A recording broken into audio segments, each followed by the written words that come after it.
தரிசனம் நிறைவேறும் காலத்தை குறித்து அறிந்து கொள்ள 12 சீசர்கள் அருமை இரட்சகரிடமாய் 24ஆம் அதிகாரம் 3ஆம் வசனத்தில் அவரிடத்திலே கேள்வி கேட்கிறார்கள்.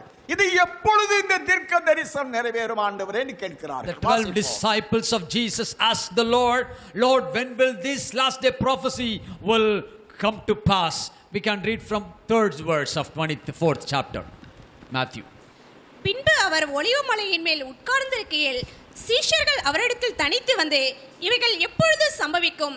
உம்முடைய வருகைக்கும் உலகத்தின் முடிவுக்கும் அடையாளம் என்ன? எங்களுக்கு சொல்ல வேண்டும் என்றார்கள். இவைகள் எப்பொழுது சம்பவிக்கும் ஆண்டவரே? உம்முடைய வருகைக்கும் உலகத்தின் முடிவுக்கும் அடையாளம் என்ன?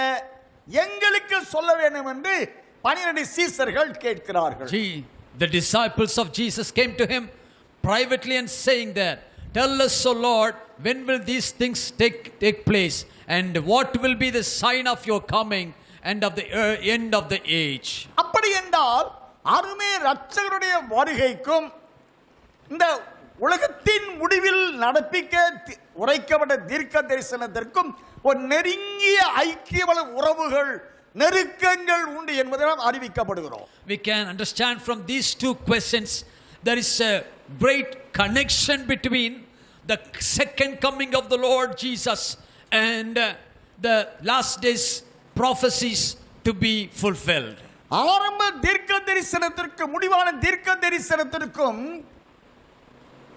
தேவனாகிய கர்த்தர் ஒரு ஐக்கியத்தை, ஒரு உறவுகளை ஆரம்ப தீர்க்க தரிசனம் முடிவிலே நிறைவேற்றப்படுகிற பொழுதே உம்முடைய வருகை இருக்கும் என்று அவர்கள் அறிவிக்கப்படுகிறார்கள்.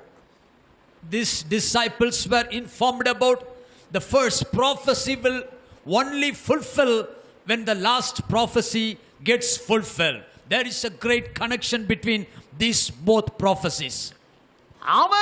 அவன் சாத்தானின் தலை நசுக்குவதும் சாத்தான் அவருடைய குதிகாலை நசுக்குவதும் இந்த முதல் தீர்க்க தரிசனம் நிறைவேறுவது முடிவான காலத்தில் என்பதினாலே அவன் தலை நசுக்கின்ற பொழுது அருமை இரட்சகர் வருவார் என்று அறிவிக்கப்படுகிறது. The first prophecy declares that you will bruise his heel and he will crush your head. This prophecy gets fulfilled in the last days only. The devil's head will be crushed on the last days when Jesus comes back. So the entire prophecies will get fulfilled in the last day event.